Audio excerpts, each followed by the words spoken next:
Blanche Zacharie de Baralt. El Martí que yo conocí. El hombre. Aunque se ha escrito mucho sobre Martí, nos convidan a evocarlo una vez más.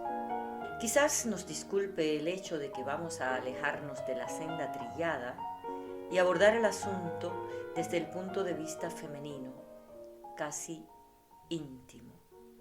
Curioso es que durante un cuarto de siglo la figura de Martí fue poco estudiada en Cuba.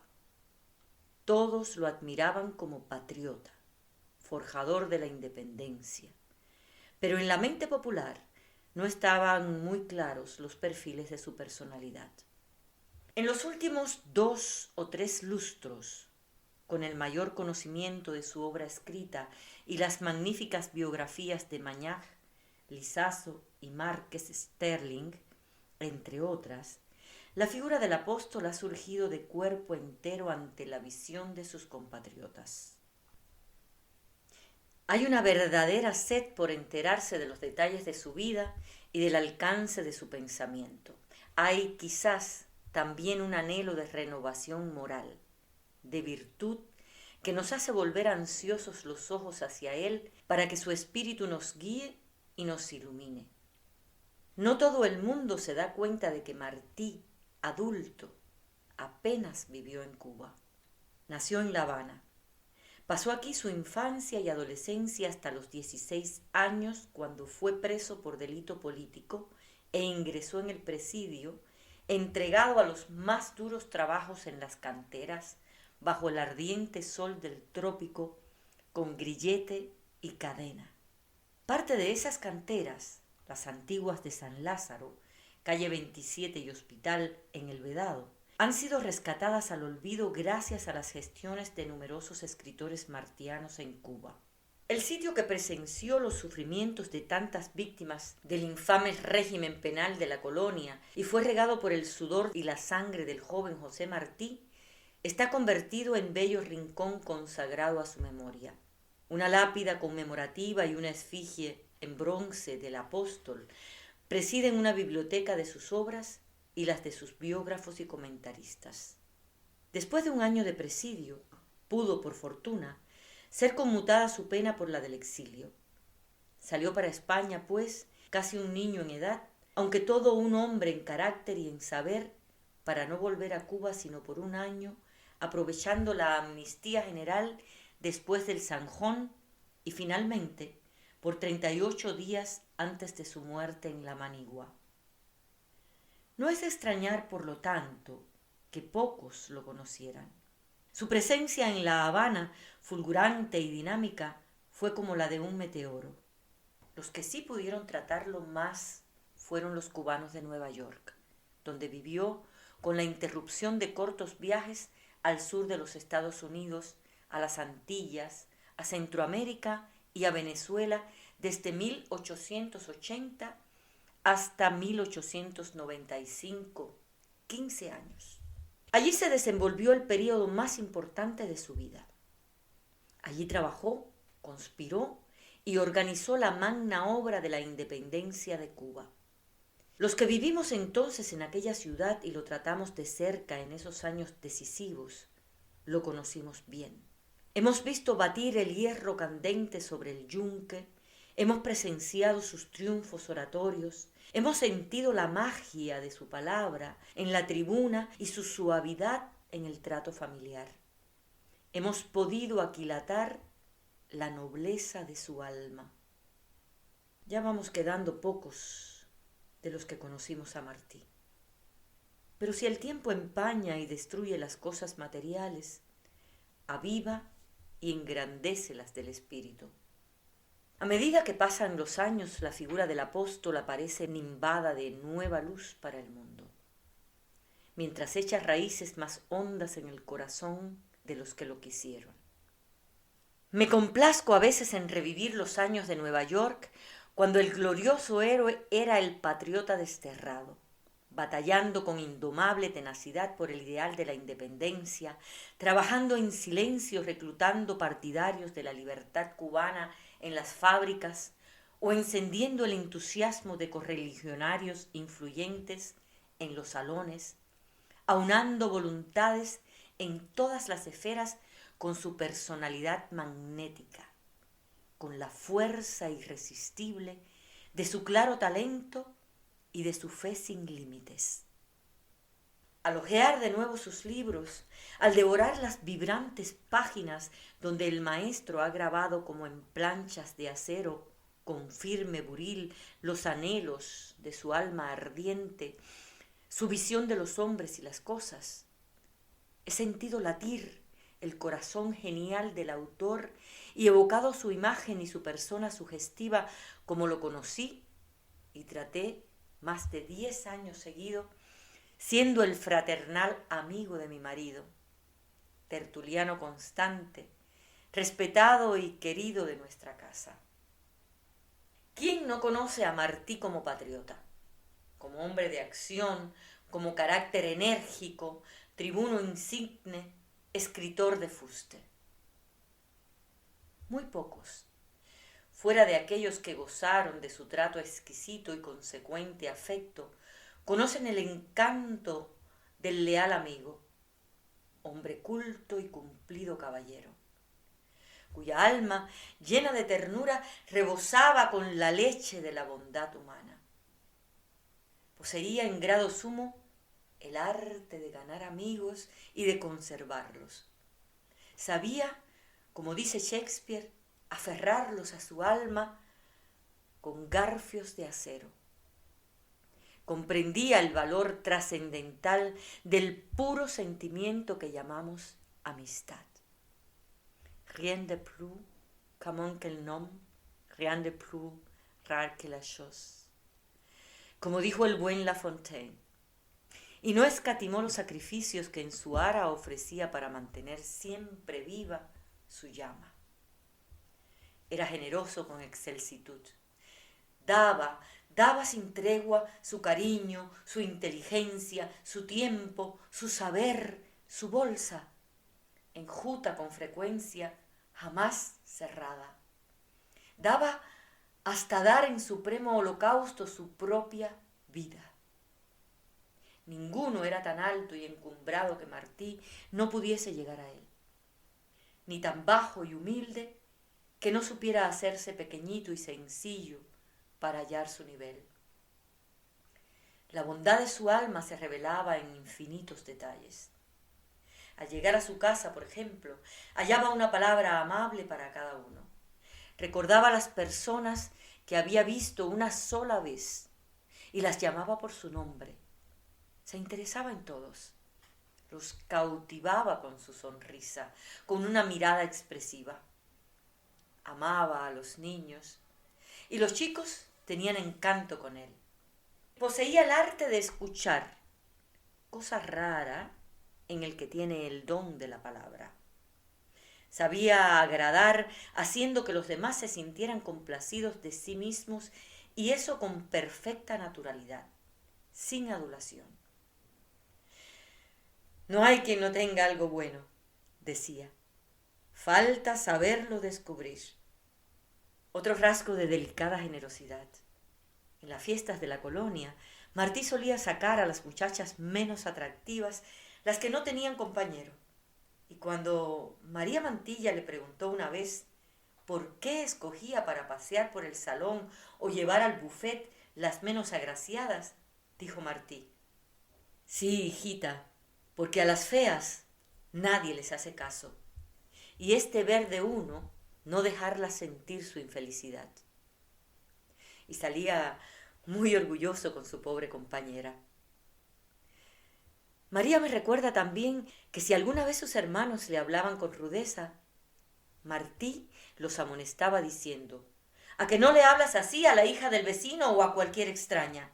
¿Por qué lo haces con tus hermanas que merecen más delicadeza y ternura que las de afuera? Ese don de gente, ese talento de hacerse querer, no fue en Martí un factor despreciable en su obra de propaganda política. Sumado a su fervor patriótico y a su elocuencia, el imán de su personalidad atrajo millares de adeptos a la causa de la libertad de Cuba. Atravesó la vida dejando a su paso una estela de simpatía.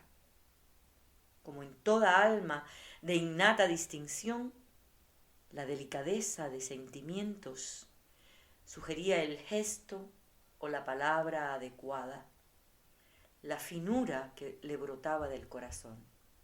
Ser cumplido le era natural, como lo demuestra su inmensa correspondencia.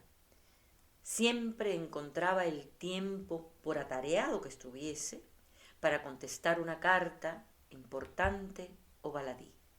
Le encantaba escribir, no solo sus trabajos literarios, muchas veces por desventura, trabajos forzados. Se deleitaba hasta en escribir breves esquelas a sus amigos, para comunicarles una noticia o para agradecerles un insignificante favor. La pluma en su mano, fina y nerviosa, era un atributo que parecía formar parte de su propio ser. Muy bien interpretado está el carácter del escritor de raza en el cuadro del artista escandinavo Herman Norman, único retrato al óleo del natural que de Martí existe. Está en el Museo José Martí de La Habana y estuvo mucho tiempo colgado sobre el escritorio del maestro en su oficina de Nueva York, 120 Front Street. Norman tenía un estudio en la calle 14 con mi cuñado, Federico Edelman, y el artista peruano Patricio Jimeno, ambos muy amigos de Martí. Tanto había oído hablar a sus colegas del talentoso cubano que quiso conocerlo. Y Edelman lo llevó un día a la oficina de Front Street. El sueco se entusiasmó con la charla de Martí. Se pasmó de admiración ante su conocimiento de los pintores escandinavos y con sus atinadas observaciones sobre cosas de arte, cayó como tantos bajo el hechizo de su palabra y quiso retratarlo. Los pintores y escultores de hoy que quieren reproducir la imagen del apóstol deberían estudiar detenidamente aquel retrato que tiene el sello de su espíritu, su carácter esencial. Los artistas que nos lo muestran encorvado, desaliñado, no han comprendido en absoluto el personaje, que era lo que los americanos llaman un live wire, un alambre vivo, alerta, erguido, cuidadosamente vestido, aunque a veces con pobreza. Es cierto que en aquel tiempo un caballero que se respetase nunca se presentaba en negligé, pero era sobre todo su actitud interior que se transparentaba en su apariencia física.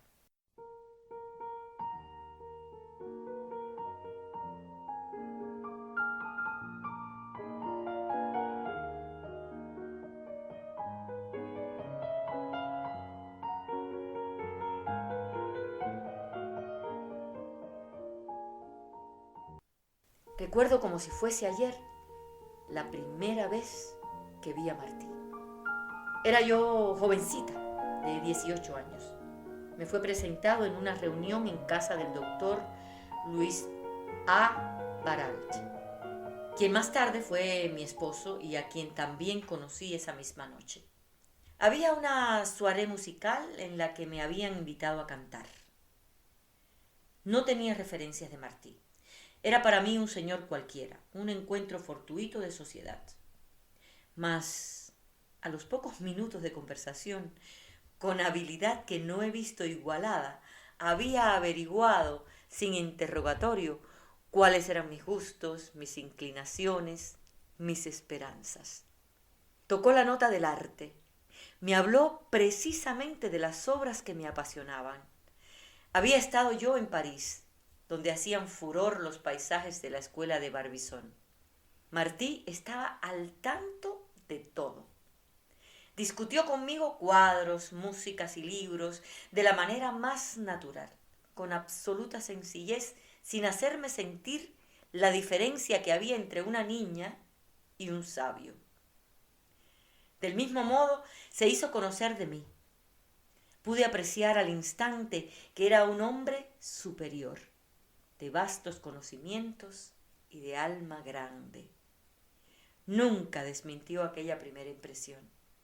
No quisiera dar aquí una idea de frivolidad en Martí, sino indicar las 1000 facetas de su espíritu abierto a todas las manifestaciones de la vida, y al punto me permitiré contar una anécdota que de seguro sus biógrafos desconocen. Pocos días antes de mi matrimonio, me dijo Martí: Blanche, voy a pedirle un favor. Usted dirá: quiero que me deje ver su trousseau. Bueno, le dije, tal día irán mis amigas a casa, venga usted también o un poco antes si le parece. Llegó, y con mi madre y mis hermanas estuvo examinando como un chiquillo ropa, vestidos y sombreros, haciendo un fino comentario y poniendo nombre a muchas cosas. Martí fue padrino de mi boda. Un tiempo después, encontrándome con mi marido, recordó la prenda que había visto y me dijo: veo que lleva usted el sombrero casto. En otra ocasión, reconoció el vestido discreto o el abanico perverso, nombres puestos por él el día de la exposición del trousseau. Esto confirma lo que, con gran acierto, dijo Gabriela Mistral: Martí era un hombre, mujer y niño en uno.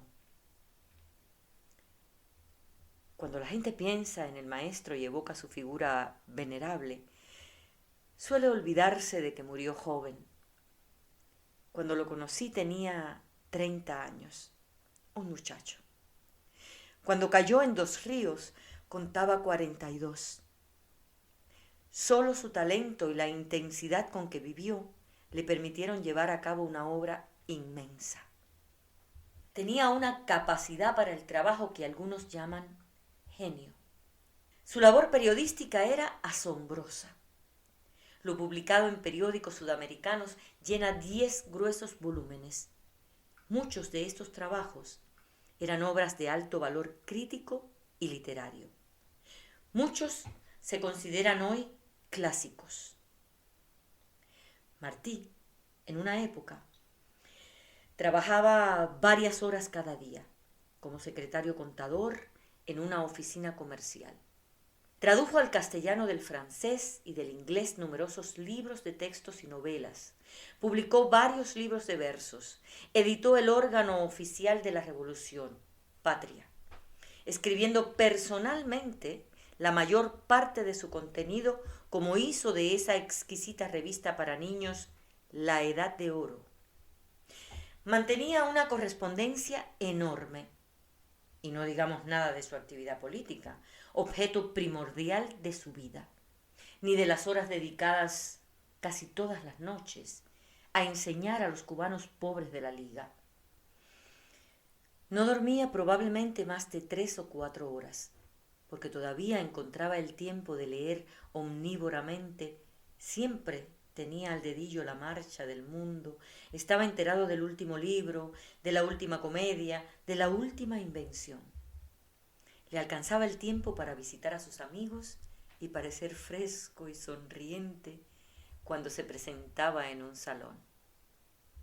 Aparte de su obra de propaganda, viajando sin cesar, hablando constantemente en mítines, moviendo la prensa, levantando fondos, laborando febrilmente y conmoviendo hasta las piedras con su elocuencia y su fe, ha dejado escritos 60 gruesos volúmenes, sin contar, lo que se ha perdido en periódicos y publicaciones olvidadas, diseminado por esos mundos imposible de rescatar. Yo lo recuerdo como un joven de genio alegre, y solo en los 2 o 3 últimos años, cuando pesaban sobre su alma las grandes preocupaciones y responsabilidades que entrañaba la idea de lanzar un pueblo a la revolución, donde tenían forzosamente que morir muchos combatientes, se tornó grave y pensativo. En los meses que precedieron a la guerra del 95, cuando Martí era perseguido por el espionaje español, cambiaba de residencia a menudo para despistar a los agentes que lo buscaban. Venía a veces a pedirnos albergue, sabiendo que nuestra casa era la suya. Y contaba a mi marido que una noche que Martí durmió en su cuarto, lo despertaron unos suspiros profundos y unos quejidos lastimeros. ¿Qué le pasa a Martí?, le preguntó Luis alarmado. Aquel, abriendo los ojos, exclamó: ¡ay! Las madres, las madres. Cuánta sangre y cuántas lágrimas van a correr en esta revolución a que voy a lanzar a mi país. Sentía el peso de la tempestad que iba a desencadenar. Y su alma sensible se condolía de los sufrimientos inherentes a la redención. Una vez, a fin de eludir a los esbirros de España, eligió nuestra casa para una importantísima reunión de los jefes cubanos. Era una noche a mediados de abril de 1894. Vivíamos en la calle 55 cerca de Broadway. Nuestra casa era de aquellas de piedra oscura, brownstone, frecuentes en Nueva York, con una escalinata exterior que daba acceso al piso principal, donde estaban los salones, y una entrada al nivel de la calle que era la del servicio. Para mayor prudencia, nosotros, la familia, nos quedamos en nuestras habitaciones y dimos salida a los criados. Fueron llegando los conjurados y Martí en persona les abría la puerta. Algunos entraban por la puerta inferior, otros por la alta. Asistieron Máximo Gómez y su hijo Panchito, el cojo Maguía Rodríguez, Loinás del Castillo, Martí y 2 o 3 más. 7 u 8 por todo. En el recibidor de la entrada se reunieron alrededor de la mesa aquellos hombres en cuyas manos estaban los destinos de Cuba.